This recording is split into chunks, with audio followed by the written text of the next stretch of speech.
విశ్వం విష్ణుర్వషట్కార భూత భవ్య భవత్ప్రభు భూతకృద్భూత భృద్భావ భూతాత్మ భూత భావన.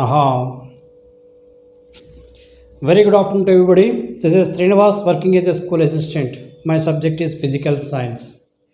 Today I am going to explain how we are going to introduce any one of the language to any one of the students. Before that I am going to say one point that is very very important point, sir. Before we are going to introduce any one of the language, first we have to explain to each and everyone how that the language had been written. It is very very important. And another point, you have to introduce that the language through the mother language of the student only. Okay, so this is the main, these are the main 2 points when you are going to introduce any one of the language to any one of the students. Okay, let me start. ఇది explain చేయగలగడానికి నేను 3 లాంగ్వేజ్ని పరిగణలోకి తీసుకుంటున్నానండి. Those are Telugu, Hindi, English. ఇలా తీసుకోవడం వలన నేను చెప్పకుండానే మీకే క్లియర్గా తెలిసిపోతుంది ఒక భాషను ఎలా పరిచయం చేయాలి అనేటువంటి విషయం అనేటువంటిది. Okay, let me explain. తెలుగులో ఒక రూట్ వెర్బ్ని నేను తీసుకుంటున్నానండి, చేయు అని రాశాను.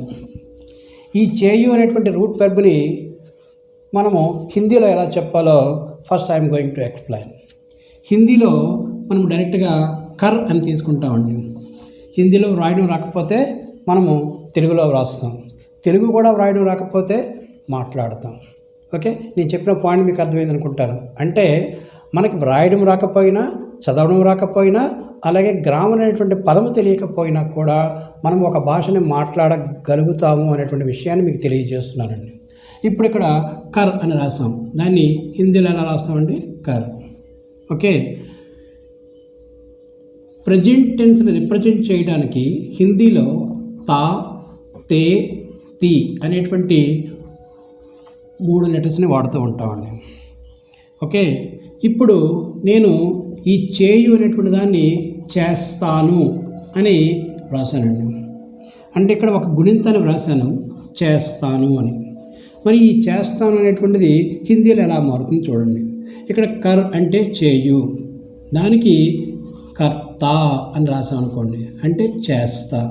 కర్ అంటే చేయు, కర్త అంటే చేస్తా. ఓకే, చేస్తాను అని రాయాలనుకోండి, ఇక్కడ మనం హూ రిప్రజెంట్ చేయాలి. హూ అంటే ఏంటండి అంటే యామ్ అంటే ఉన్నాను. ఓకే, సో కర్తాహు అంటే చేస్తాను. కర్ర అంటే చేయు, కర్త అంటే చేస్తా, హూ అంటే చేస్తాను. But in Hindi the representation of male and female are difference. వాటిని మనం ఎలా చెప్పాలి అంటే ఇక్కడ ఇది ఫిమేల్ రిప్రజెంటేషన్ తి, కాబట్టి కర్ తి, కర్తి, హూ అని రాయాలి. This is for male representation, this is for female representation. Okay, కర్తాహు అంటే చేస్తాను, కర్తీహు అన్నా కూడా చేస్తాను. ఇది మేల్ రిప్రజెంటేషను, ఇది female representation. Very clear sir.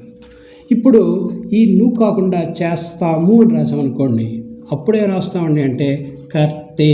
ఎందువల్ల ఈ తే అనేటువంటిది plural representation in present tense, కాబట్టి కర్తే.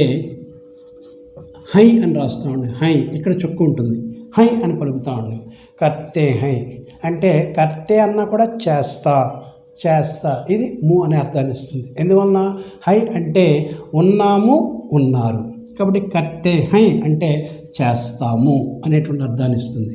మరి ఫిమేల్కి ఎలా చెప్తాం, సేమ్ కర్తి హై, కర్తి హై. అంటే this is for male and this is for female. Very simple sir. Next చేస్తాడు అని చెప్పాలనుకోండి, కర్త, కర్త హై, హై అని రాస్తామండి. కర్త అంటే చేస్తా, హై అంటే ఉన్నది, ఉన్నాడు.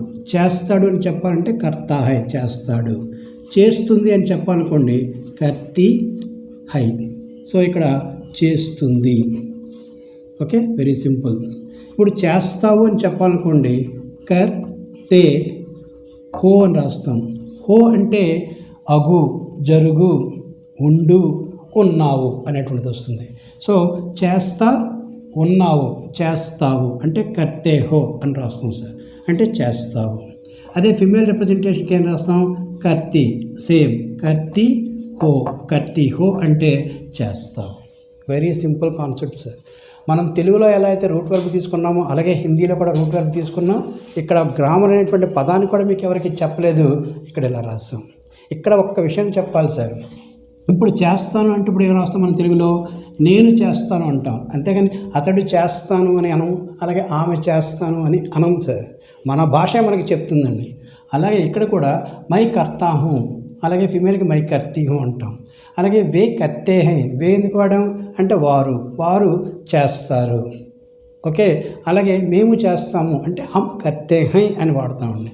ఇక్కడ ఈ విధంగా చెప్పాలి తప్ప మై వస్తే హూ వస్తుంది, అలాగే వే వస్తే హై వస్తుంది, వహ వస్తే హై వస్తుంది, అలాగే తుమ్ వస్తే హో వస్తుంది అనేటటువంటి ఒక నాటు పద్ధతి అనేటువంటిది మనం చెప్పకూడదు సార్. ఏ భాష అయినా సరే మనం చెప్పేటప్పుడు మాతృభాషలో ఏ విధంగా అయితే మనకి సరళంగా వచ్చిందో, ఏ విధంగా అయితే న్యాచురల్గా వచ్చిందో అదేవిధంగా మనం ఒక భాషని నేర్పాలి. Okay, so I think you catch my point. Okay, so definitely you got it. ఇక్కడ ఇది హిందీలో మనం చెప్పామండి. ఇప్పుడు హిందీలో మనం ఏం చెప్పాం? కర్ర అనేటువంటి ఒక రూట్ వర్బ్ తీసుకున్నాం, దాన్ని మనం మార్చాం. సపోజ్ కా అంటే తిను అన్నాం. సో ఇప్పుడు నేను తింటాను అంటే ఖాతా హూ అంటే తింటాను, మై ఖాతా హూ. ఓకే, అయిపోయింది. అదే ఫీమేల్ చెప్పాలంటే మై ఖాతీ హూ. అదేవిధంగా వారు తింటారంటే వే ఖాతే హై, అలాగే మేము తింటామంటే హమ్ ఖాతే హై. Very simple concepts. ఇలా మనము ఇక్కడ ఈ యొక్క సబ్జెక్ట్ని కూడా మనం తెలియజేస్తాం. మనం పాఠశాలకి వెళ్ళకముందు మన యొక్క తల్లిదండ్రులు మనకి ఎప్పుడూ కూడా ఇలా రూట్ వెర్బులే మనకి నేర్పారు తప్ప వాక్యాలకి వాక్యాలు నేర్పలేదు, పాఠాలకి పాఠాలు నేర్పలేదు సార్.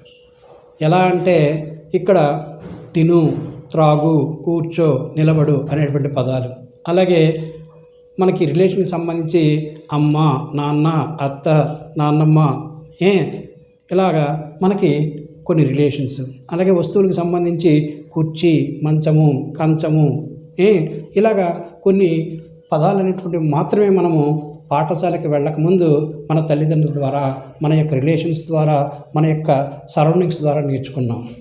ఓకేనండి, రైట్.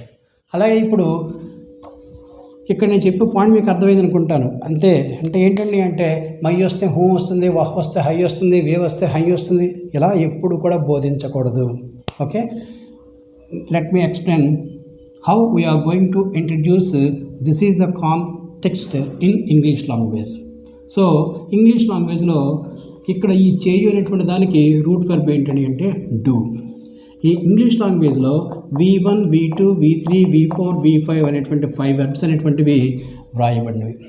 వీటి యొక్క అర్థాన్ని మనం ఖచ్చితంగా చెప్పాలండి. అవి ఏంటంటే అంటే డూ ఒకటి, డిడ్ ఒకటి, డన్ ఒకటి, అలాగే doing and also does. Okay, so definitely we have to introduce what are the meanings of these 5. ఓకే, ఇక్కడ ఇప్పుడు మనం ప్రజెంట్ టెన్స్ గురించి మాట్లాడుతున్నాం కాబట్టి ఇక్కడ డూ అనేటువంటి V1 అలాగే డజ్ అనేటువంటి V5 ఈ రెండు కూడా ప్రజెంట్ టెన్స్ని రిప్రజెంట్ చేస్తాయి కాబట్టి ఈ రెండింటి గురించి ఇప్పుడు మీకు ఎక్స్ప్లెయిన్ చేస్తున్నాను. ఓకే, ఇప్పుడు డజ్ అంటే ఏంటండి అంటే డజ్ అంటే చేస్తాడు, చేస్తాడు, అలాగే చేస్తుంది అనేటువంటి మీనింగ్ ఇస్తుంది సార్ ఈ భాష. ఇక్కడ చూడండి, చేస్తాను, చేస్తాము, చేస్తాడు, చేస్తుంది, చేస్తావు, ఇలాంటివన్నీ ఉన్నాయి. చేస్తారు అనేటువంటివి ఉన్నాయి. ఇందులో చేస్తాడు, చేస్తుంది అనేటువంటివి ఈ యొక్క డజ్ ఇస్తుంది. మిగిలిన చేస్తాను, చేస్తాము, చేస్తావు, చేస్తారు అన్నీ కూడా ఈ యొక్క డూయే ఇస్తుందండి. Now I'm going to give a very very important point to all of you sir. ఇక్కడ చూడండి సార్, ఇక్కడ మనం ఒక గుణింతాన్ని మనం చెప్పాం, ఒక గుణింతాన్ని మనం నేర్పుతున్నాం. ఇక్కడ చేస్తా తర్వాత ఇక్కడ నువ్వు వచ్చింది, నేను చేస్తాను. దీని తర్వాత వచ్చే మూ అనేటువంటిది ఈ యొక్క పదం యొక్క అర్థాన్ని మార్చింది. ఇక్కడ డూ అనేటువంటిది దీని యొక్క అర్థాన్ని మార్చింది. ఇక్కడ చేస్తుంది అనేటువంటిది ఇక్కడ ఉండేటువంటి చే అనేటువంటి దాని యొక్క అర్థాన్ని మార్చింది. ఓకే, అలాగే హిందీ భాషలో కూడా కర్ అనేటువంటి రూట్ వర్బ్ యొక్క అర్థాన్ని దాని తర్వాత వచ్చేటువంటి తా, ఆ తర్వాత వచ్చేటువంటి హూ అనేటువంటివి చేస్తాను, చేస్తాను అనేటువంటి విధంగా మార్చింది. మరి ఇక్కడ ఇంగ్లీష్ లాంగ్వేజ్ అనేటువంటిది కానీ మీరు కన్సిడర్ చేస్తే ఇందులో మనకి డజ్ అనేటువంటిది చూసేటప్పుడు చేస్తాడు చేస్తుంది అన్నాం. మరి ఎప్పుడు చేస్తాడు అవుతుంది, ఎప్పుడు చేస్తుంది అవుతుంది సార్? దీనికి వెనుక హీ రాస్తేనే అప్పుడు ఇదేమవుతుందని అంటే చేస్తాడుగా మారుతుంది. అలాగే దీని వెనుక షీ అనేటువంటిది రాస్తే ఇక్కడ ఈ డజ్ అనేటువంటిది చేస్తుంది అనేటువంటి అర్థాన్ని ఇస్తుంది. అంటే ఇక్కడ చేస్తా అనేటువంటి దాని యొక్క అర్థాన్ని నువ్వు మార్చింది, ఇక్కడ కర్ర అనేటువంటి దాని యొక్క అర్థాన్ని ఇక్కడ తా అలాగే హూ అనేటువంటిది మార్చాయి. కానీ ఇక్కడ ఇంగ్లీష్ లాంగ్వేజ్లో ఈ డజ్ అనేటువంటి దాని యొక్క అర్థము ఏం చేస్తాడు అనేటువంటిది అవ్వాలి అంటే దాని వెనుక ఏముండాలి? హీ ఉండాలండి. మనం రాసేటప్పుడు ఎట్లాగే రాస్తాం, కానీ భాష అర్థాన్ని ఇచ్చేటప్పుడు మాత్రం ఎలా ఇస్తుంది? So this is the way the language of English had been designed. Okay sir, ఇక్కడ ఇంగ్లీష్ భాష అనేటువంటిది ఒక స్పెషల్గా డిజైన్ చేయబడేటువంటి ఒక భాష సార్. ఇక్కడ భాష ఎలా వ్రాయబడిందో చెప్పకుండా భాషనే బోధించడం అనేటువంటిది చాలా చాలా తప్పు. ఒక భాష మనం ఇంట్రడ్యూస్ చేసేటప్పుడు ఖచ్చితంగా ఆ భాష ఎట్లా వ్రాయబడిందో ఖచ్చితంగా తెలియజేయాల్సినటువంటి అవసరం ఆ యొక్క బోధకునికి ఉంటుంది. It is very very important point sir. ఇక్కడ చూడండి, ఇట్ రాసాం అనుకోండి సార్, అప్పుడు ఇక్కడ ఈ డజ్ యొక్క మీనింగ్ ఏ విధంగా వస్తుందండి అంటే చేస్తుంది. ఇక్కడ ఈ ఇట్ అనేటువంటిది ఏం చేసింది? దీని యొక్క మీనింగ్ని మాత్రమే మార్చింది సార్. దీని అర్థం దీనికి ఉంది. ఇక్కడ షీ అంటే ఏంటి? ఆమె. ఇక్కడ ఆమె చేస్తుంది. అర్థమైంది సార్? ఇప్పుడు వీటిని పక్కన పెట్టండి సార్. ఇక్కడ డజ్ అంటే ఏంటన్నాం? చేస్తాడు అన్నాం. చేస్తాడు అంటే ఇది చేస్తాడు మీనింగ్ ఇస్తుందా, చేస్తుంది మీనింగ్ ఇస్తుందా? అంటే దీని ప్రక్కన ఖచ్చితంగా ఇక్కడ షీ అనేటువంటిది ఉంటేనే ఇది చేస్తుంది అనేటువంటి మీనింగ్ని ఇస్తుంది. ఓకే, షీ అనేటువంటి దాని యొక్క అర్థం దానికే ఉంటుంది, ఆమె. ఆమె చేస్తుంది. It is very very important point sir. Okay okay అలాగే ఇప్పుడు మీకు ఇంకా చాలా సింపుల్గా నేను ఇక్కడ ఉండేటువంటి కంటెంట్ని చెప్పేస్తాను చూడండి. ఇక్కడ కూడా ఇంకొక విషయం మీకు చెప్పాలనుకుంటున్నాను. ఇప్పుడు డూ రాసామండి. ఈ డూ అనేటువంటిది ఏంటి వస్తుంది? చేస్తాను, చేస్తాము, చేస్తావు, చేస్తారు అనేటువంటి అన్ని అర్థాన్ని ఇచ్చేస్తుంది. మరి ఇక్కడ ఇది చేస్తానని ఎప్పుడు మారుతుంది అంటే దీనికి వెనుక ఐ అనేటువంటిది రాస్తే అప్పుడు ఇది చేస్తానుగా మారుతుంది.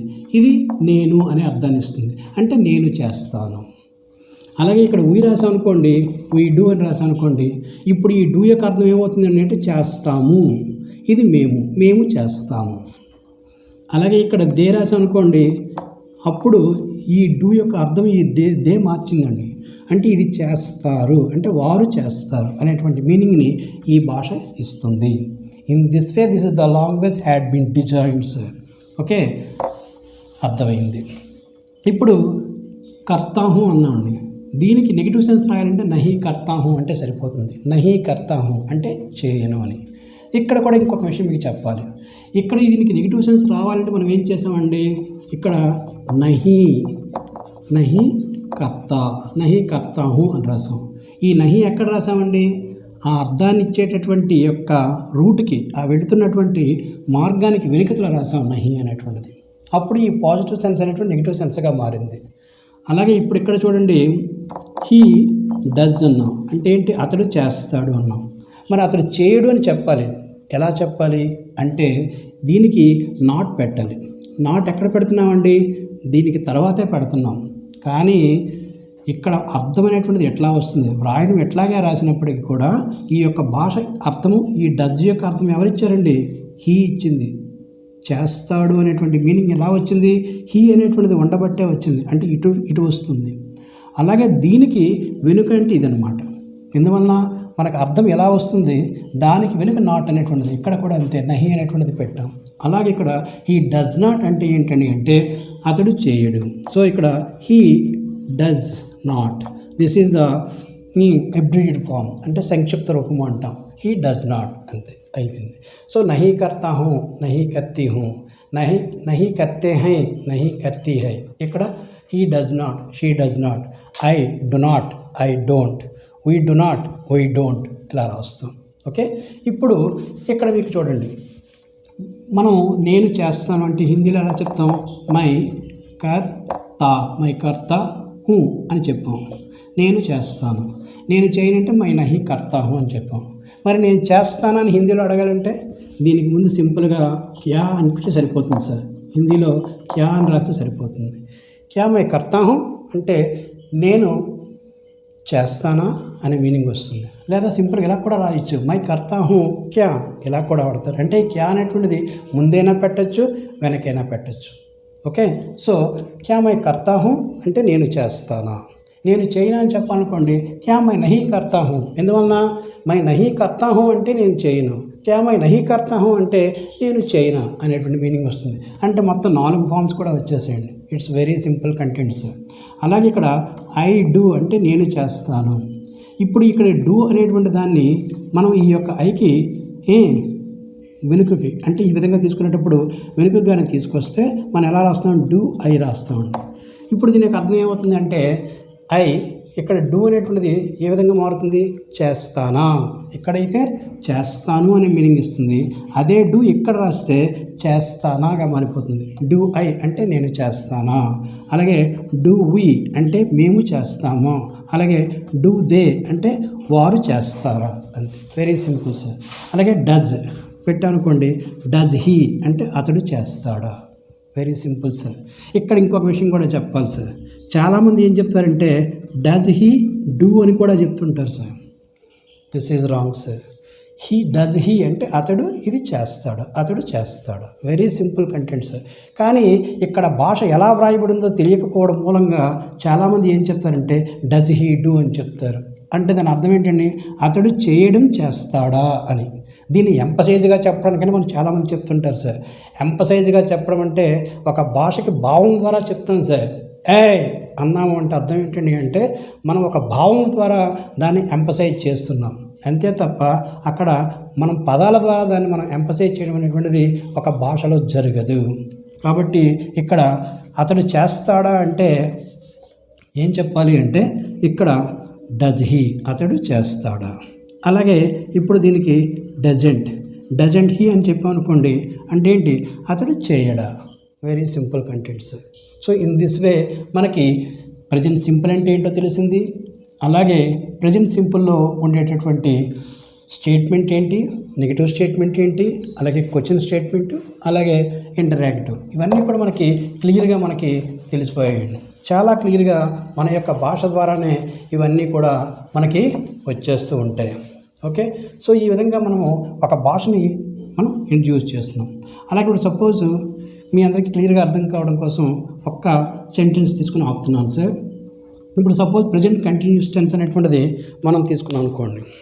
ప్రజెంట్ కంటిన్యూస్ టెన్స్లో మనం చూడండి ఏ విధంగా చెప్తామండి అంటే నేను చేయిచు ఉన్నాను అని చెప్పాలి. నేను చేయిచు ఉన్నాను అంటే మై, ఇక్కడ కర్ రహా హూ, మై కర్ రహా హూ. ఓకే, అంటే దీన్ని ఎలా రాస్తామండి, కర్ రహా హూ అంటే ఇక్కడ కర్ అంటే చేయు, కర్ రహా అంటే చేయిచు అనేటువంటి అర్థాన్ని ఈ యొక్క భాష ఇస్తుంది. సో మై కర్ రహా హూ. అదే ఫిమేల్ చెప్పాలనుకోండి, మై కర్ రహీ హూ అంటే నేను చేయిచు ఉన్నాను. So very simple contents. ఇప్పుడు ఇక్కడ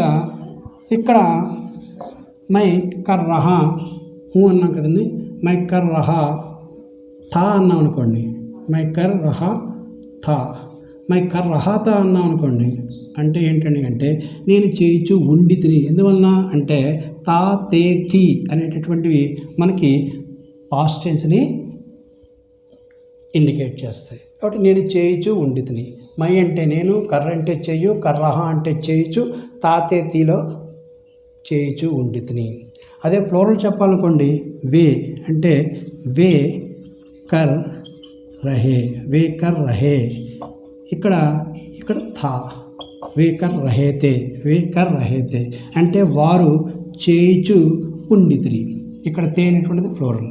అదే ఫిమేల్ చెప్పాలనుకోండి, వే కర్ రహీ థీ, వే కర్ రహీ థీ అని మనం చెప్తాం. అంటే అక్కడ ఉన్నటువంటి స్త్రీలందరూ కూడా చేయిచు ఉండితిరి అనేటువంటిది. ఉండితిరి అనేటువంటిది పాస్ట్ టెన్స్ ఇండికేట్ చేస్తుంది. ఈ కర్రహే అనేటువంటిది కానీ, కర్రహ అనేటువంటిది కానీ, కర్రహి అనేటువంటిది కానీ చేయిచు అనేటువంటి అర్థాన్ని ఇస్తుంది. వే అనేటువంటిది వారు అనేటువంటి అర్థాన్ని ఇస్తుంది. It is the way. So this is the way the language of anyone, Hindi or Telugu or English or Tamil or Kannada, whatever the language, ప్రతి భాష అనేటువంటిది చాలా సింపుల్గా వ్రాయబడి ఉంటుంది. ఇక్కడ ఒక్క విషయం మీకు చెప్పాలనుకుంటున్నాను. ఏంటంటే అంటే అది తెలుగులో వ్రాసిన, హిందీలో వ్రాసిన, ఇంగ్లీష్లో వ్రాసిన, దీని నుంచి ఆ యొక్క భాషలోనికి, ఆ యొక్క భాష నుంచి ఈ యొక్క భాషలోనికి కూడా మనం ఈజీగా మార్చుకోగలిగే విధంగానే మనము చెప్పాల్సి ఉంటుంది. అది క్లియర్గా అర్థం కావాలి సార్ స్టూడెంట్కి. అంటే ఇప్పుడు suppose I am doing my homework అన్నాము. ఓకే, అంటే నేను నా హోంవర్క్ను, ఇది ఆబ్జెక్టివ్ ప్లేస్లో ఉంది, నా యొక్క హోంవర్క్ను, డూయింగ్ అంటే చేయొచ్చు, యామ్ అంటే ఉన్నాను. ఓకే, సో ఇక్కడ చేయుచు ఉన్నాను అని మనం తెలుగులో చెప్పాలనుకోండి, గుణింత ఎలా రాస్తాం, ఇట్నుంచి రాస్తామండి. ఇంగ్లీష్లో ఎలా రాస్తామండి అంటే ఇట్నుంచి రాస్తామండి. కాబట్టి మనం ఎలా ఇంట్రడ్యూస్ చేయాలి దీన్ని, మనం చేయుచు ఉన్నానని చెప్పాలంటేనే యామ్ డూయింగ్ అనేటువంటి విధంగానే ఇంట్రడ్యూస్ చేయాలి. అందుకని ఇంతకుముందు మనం ఏం చెప్పామండి అంటే, నేనేం చెప్పానంటే వాక్యాలు మనము పరిచయం చేయకూడదు. ఓకే, చేయుచు ఉన్నాను. అదేవిధంగా ఇప్పుడు చేయుచు ఉండితిని అని చెప్పాలనుకోండి, వాజ్ డూయింగ్. ఇక్కడ డూయింగ్ అనేటువంటిది చేయుచు, ఇక్కడ వాజ్ అంటే ఉండితిని. అదే వర్ రాసామనుకోండి, చేయుచు ఉండితిరి, ఇది ప్లూరల్, చేయుచు ఉండితిరి. సో వీ వర్ డూయింగ్ అంటే మేము చేయుచు ఉండితిమి. It's the way we have to introduce any one of the language. Okay, నా కాన్సెప్ట్ మీ అందరికీ కూడా చాలా క్లియర్గా అర్థమైంది అనుకుంటాను. సో మనం ఏ భాష అయినా సరే ఈ విధంగానే ఇంట్రడ్యూస్ చేయాలి తప్ప ఒక స్ట్రక్చర్ మెథడ్లో ఏ భాషని కూడా మనం ఇంట్రడ్యూస్ చేయకూడదు. Okay, thank you so much to each and everyone.